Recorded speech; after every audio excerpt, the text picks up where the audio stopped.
তরুণ প্রজন্মের কাছে তুমুল জনপ্রিয় পাওয়া ধারাবাহিক নাটক ব্যাচেলার পয়েন্ট নতুন সিজন নিয়ে অবশেষে সুখবর দিয়েছেন নির্মাতা কাজল আরফিন অমি। দীর্ঘ 2 বছর পর আবারও দর্শকের সামনে হাজির হতে যাচ্ছে নাটকটির 5ম সিজন।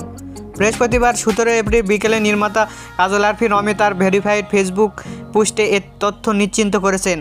সেই পোস্টে নাটকটির 5ম সিজনের একটি পোস্টার শেয়ার করে ক্যাপশনে লিখেছেন, দীর্ঘ 2.5 বছর পর আবারও শুরু হতে যাচ্ছে ব্যাচেলার পয়েন্ট।